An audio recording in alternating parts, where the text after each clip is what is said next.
بیویوں نے یہ پہلا دائرہ بنایا ہے، پہلا حلقہ ہے اسلام میں۔ امام حسین اندر، بیویاں ارد گرد۔ کوئی بیوی کہتی ہے ویران مدینہ، کوئی کہتی ہے برباد مدینہ، کوئی کہتی ہے واہ غربتہ، کوئی کہتی ہے واہ قسمتہ، لیکن ساری بیویاں یک زبان ہو کے کہتی ہیں واہ حجابہ، ہائے ہمارا پردہ، ہم بڑی پردہ دار ہے۔ اور جس نے ماتم کرنا ہے وہ میری طرف دیکھے۔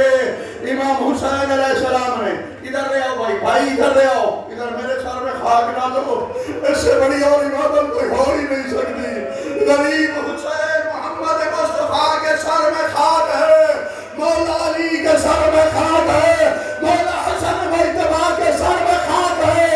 اور چاند کو کہن لگ گیا تھا، سورج ڈوب گیا تھا، اور دن میں رات ہو گئی تھی جب حسین مظلوم کو ضربے لگی ہے، ماتم کر کے دو غریب حسین تیرا بنا نصیب۔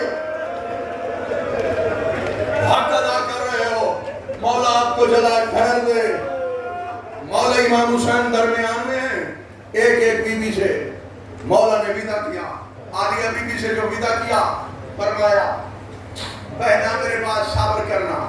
بیوی نے فرمایا اتنا صبر کروں گی، اصبرو حتی یعجز صبر عن صبری، میں اتنا صبر کروں گی کہ صبر بھی میرے صبر سے عاجز آ جائے گا۔ مولا نے پوچھا وہ کیسے؟ فرمایا 28 رجب کو مدینہ آپ نے بھی چھوڑا، میں بھی ساتھ تھی، آج تیرا نامکمل رہا، میرا بھی ادھورا رہا، جتنا عباس کا ارمان تجھے ہے مجھے بھی اتنا ہے، جتنا قاسم پہ تو رویا میں بھی اتنی روئی ہوں، جتنا علی اکبر تیرا بیٹا تھا میرا بھی تھا، اسی طرح ہر شہید تیرا اور میرا برابر کا ہے۔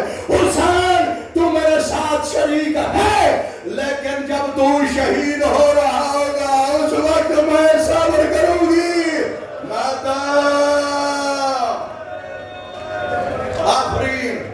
آفرین مولا آپ کا پرسا، مولا آپ کا پرسا منظور و مقبول فرمائے، مولا آپ کو جزائے خیر دے۔ ہاں پتہ نہیں باندھ بندے تخیلات میں بیٹھے ہو، خیالات سے باہر آؤ، امام حسین کی اماں کو پرسا دے لو۔ جتنی اولاد ہمیں پیاری ہے نا، جناب سیدہ کو ہم سے کہیں زیادہ امام حسین سے پیار تھا۔ وہ مناظر ذہن میں رکھو، 3 دن کی بھوک بھی ہے، پیاس بھی ہے۔ بی بی پاک سے فرمایا شہادت عظمیٰ ہے، لوگوں کو بتایا کرو۔ مولا امام حسین کی فقط شہادت نہیں، شہادت عظمیٰ۔ فرمایا شہادت عظمیٰ کا وقت ہو گیا ہے، چونکہ میں سید الشہداء ہوں، فی الدنیا والآخرہ من الاولین والآخرین، سب سے بڑا سید الشہداء میں ہوں، میری شہادت عظمیٰ ہے، وقت قریب ہو رہا ہے، مجھے جانا ہے۔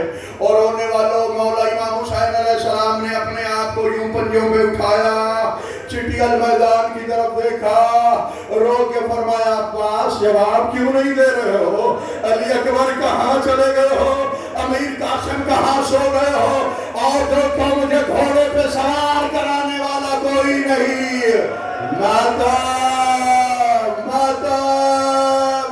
مجھے گھوڑے پہ سوار کرانے والا کوئی نہیں، مجھے گھوڑے پہ سوار کرانے والا کوئی نہیں۔ پھر پردہ بیویاں دوڑیں، عالیہ بیوی نے، بی بی زینب عالیہ صلوات اللہ علیہا نے رکاب اور باغ پکڑی، فرمایا چھوڑ دو رکاب۔ میرے مولا امام حسین علیہ السلام نے فرمایا چھوڑ دو رکاب۔ بی بی نے فرمایا آج میں بہن بن کے نہیں عباس بن کے سوار کرا رہی ہوں، کچھ دیر کے بعد مجھے عباس کے لہجے میں پہرے بھی دینے ہیں، عباس بن کے سوار کرا رہی ہوں، آؤ سوار ہو جاؤ۔ فرمایا نہیں، کس لیے ہم شبیہ ذوالجلال بناتے ہیں؟ مرتجس اس کا نام ہے۔ مرتجس اس گھوڑے کو کہا جاتا ہے جس کی جانوروں میں سب سے خوبصورت آواز ہو، یہ جب بھی بولتا تھا ہنہناتا تھا، اہل بیت اطہار کو پتہ چل جاتا تھا کہ حسین کا گھوڑا بول رہا ہے۔ اللہ دارو قیامت سے بڑا مصائب۔ فرمایا چھوڑ دو رکاب، میرا مرتجس کے ساتھ معاہدہ ہے۔ معاہدے کا نام آیا جو بندے خیالات میں ہو۔ مرتجس نے اپنا پہلو زمین پہ ٹیکا، آواز دے کے کہا بسم اللہ، کربلا کا غریب سوار ہو جا۔ حسین تجھے نانا کی امت نے نہیں پہچانا، مجھے تو وہ وقت بھی یاد ہے تیری اماں نے چادر تطہیر میں جاؤ کھلائے اور مجھے کہا تھا کربلا میں میرے حسین کا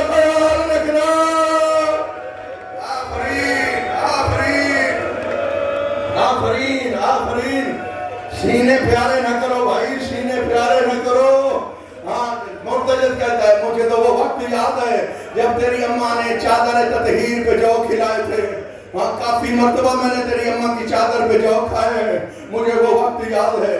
میرے مولا امام حسین علیہ السلام نے فرمایا مرتجد میں مجبور نہیں ہوں, ہاں میری ایک شرط ہے, اگر مجھے جس طرح سوار کرا رہے ہو تھوڑی دیر کے بعد میدان میں اتارو تو میں سوار ہوتا ہوں. مرتجد نے کہا میرا وعدہ ہے میں اسی طرح اتاروں گا. امام حسین علیہ السلام سوار ہو گئے, تمام بیویوں سے کہا میرا آخری سلام. امام حسین نے مرتجد کو خیام سے باہر نکالنا چاہا, 15ویں قدم پہ گئے تو مرتجد رک گیا. مولا بھی جانتے تھے ہم تک بات پہنچانے کے لیے. کہا کیوں رک گیا ہے؟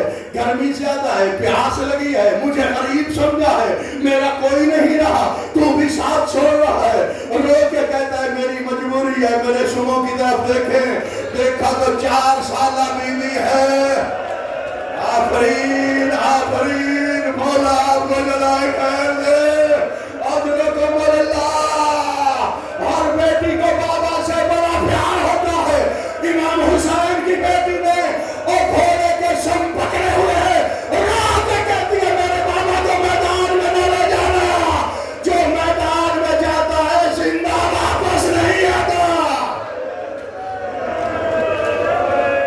آفرین آفرین. بہت رو چکے ہو, بہت رو چکے ہو. مولا آپ کا پرسہ منظور و مقبول فرمائے. بی بی پاک رو رو کے کہتی ہے تیری منت کرتی ہوں میرے بابا کو میدان میں نہ لے جانا, جو میدان میں جاتا ہے وہ زندہ واپس نہیں آتا. ماتم کی تیاری کرو. امام حسین علیہ السلام نے فرمایا میں وعدہ کرتا ہوں شہادت سے پہلے آپ سے ضرور ملوں گا. بی بی پاک نے مرتجز کے پاؤں چھوڑے, امام حسین چلے گئے. آگے عالم کیا ہے؟ مارو مارو کی آواز آ رہی ہے. کوئی کہتا ہے حسین کو جلدی مارو ہم نے نماز پڑھنی ہے. ماتم ماتم. اللہ لعنت کرے ایسے نمازی پہ جو روح نماز کو شہید کرنے کے بعد نماز پڑھتے ہیں. کوئی کہتا ہے حسین کو جلدی مارو, کوئی بے غیرت کہتا ہے جلدی مارو ہم نے انعام لینا ہے. گھمسان کی لڑائی. ہاں مرتجز کی آواز آتی ہے, ہنہناہٹ. عالیہ بی بی سمجھتی ہیں کہ میرا حسین ابھی لڑ رہا ہے. اور رونے والوں, بی بی پاک نے فرمایا بی بی فضا سے جلدی کرو, ٹیلے پہ چڑھ کے دیکھو میرا حسین کہاں ہے. اور میرے دل کو کچھ ہو رہا ہے. اللہ دارو قیامت سے بھی بڑا مصائب. امام حسین علیہ السلام جنگ لڑ رہے ہیں.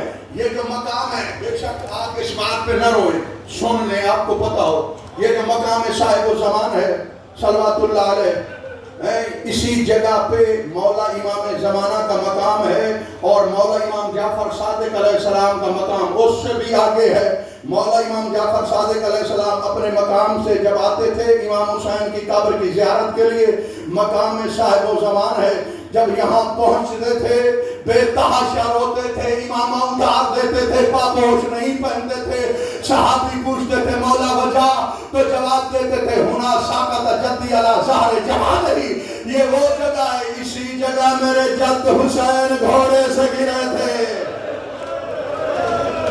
ماتم کرو نا, ماتم, لاپرواہی نہ کرو بھائی, اس سے بڑا مصائب مقتل میں نہیں ملتا. سینہ پیارا نہ کرو. نہیں رو رہے آپ کی توجہ نہیں ہے, گرمی ہے, حبس ہے, کیوں نہیں رو رہے؟ توجہ نہیں فرمائی. حسین مظلوم, ایسے مظلوم ہیں جس جگہ گھوڑے سے اترے ہیں وہاں شہید نہیں ہوئے, یہاں شہید ہوئے ہیں وہاں دفن نہیں ہوئے. ہاں تخیل سے باہر آؤ. مولا سے پوچھا گیا مولا مقتل تو دور ہے, یہ جگہ دور, تو یہ حسین علیہ السلام نے فاصلہ کیسے طے کیا؟ رو کے فرمایا اور جن زلفوں میں میری دادی زہرا تنگیاں کرتی تھی اور زلفوں میں شیرن نے ہاتھ ڈالا. ماتم ماتم.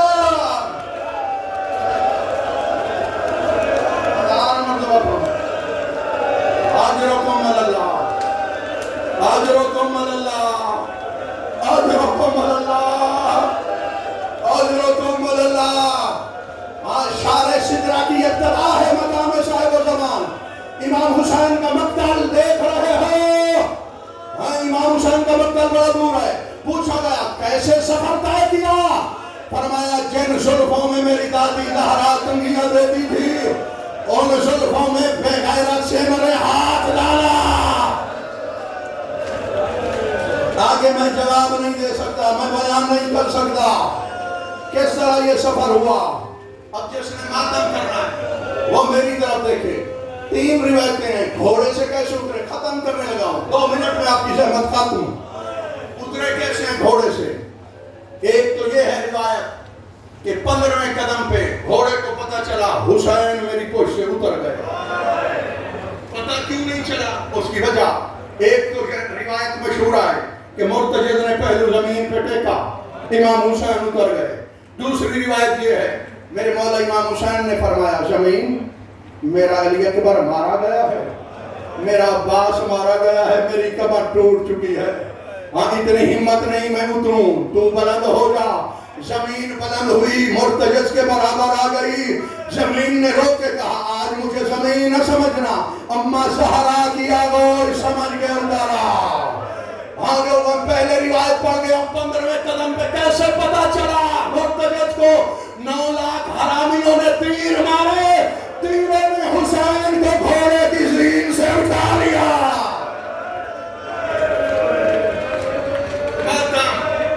ماتم تیار ہو کے بیٹھو. جنہوں نے ماتم داری کرنی ہے، ذلیل نہیں کرنی ہے، ختم کرنے لگا ہوں بالکل ختم.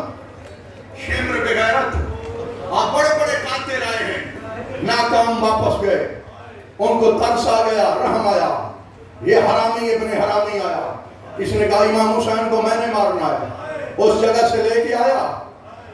بتا دوں اگر کیونکہ یہ بھی میرے مولا کا فرمان ہے، امام سجاد صلوات اللہ علیہ کا، ہمارے مصائب جان بوجھ کے چھپانے والا خولی کے ساتھ مشہور ہوگا. تو آیا جو ہی گھوڑے سے گرے، اس حرام زادے نے زلفوں میں ہاتھ ڈالا.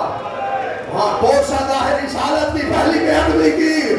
حسین نے فرمایا تجھے شرم نہیں آتی؟ یہ وہ رخسار ہیں جن پہ محمد بوسے لیتے تھے. ماتم ماتم ماتم مسلسل رونا بشر کا کام نہیں. جو بندے کربلا میں اللہ کے سوار ہو، اللہ کے بار بار جاؤ، جو نہیں ہو پہلی مرتبہ ضرور جاؤ. ٹیلے عالیہ پہ یہ جو ٹیلے زینبیہ ہے نا، ٹیلے عالیہ بی بی پاک نے دیکھا ہے. ہاں بے شک ناپ لینا، ٹیلے زینبیہ صلوات اللہ علیہ سے لے کر مقتل امام حسین 70 قدم ہے. ٹھیک ہے، نقشے بھی بنے ہوئے ہیں، دیکھ لینا. بی بی پاک نے وہاں دیکھا ہے، اپنے بھیا کے قتل کی عینی گواہ ہے. تو وہاں پہ جو ٹیلے زینبیہ میں ایک زیارت ہے، اس میں ایک جملہ ہے الذی رکب الشمر علی صدرہ. عالیہ بی بی فرماتی ہیں مجھے وہ وقت قیامت تک نہیں بھولے گا. کون سا وقت؟ جب شمر بے غیرت حسین کے سینے پہ سوار تھا. آفرین یار، اس سے بڑا مسائل کہاں سے لے گیا ہوں؟ ماتم کر کے بہت تیری جوانی سلامت رہے. الذی رکب الشمر علی صدرہ، الذی رکب الشمر علی صدرہ. وہ حسین مظلوم جس کے سینے پہ شمر سوار تھا، اس بے غیرت کا ایک ہاتھ حسین کی زلفوں میں تھا، ایک کنڈے خنجر میں تھا. اس نے پہلی ضرب ماری کہ ہاتھ میں جلنے تباہ ہو گئے اور سرکار نہیں چلنا شروع ہو گئی.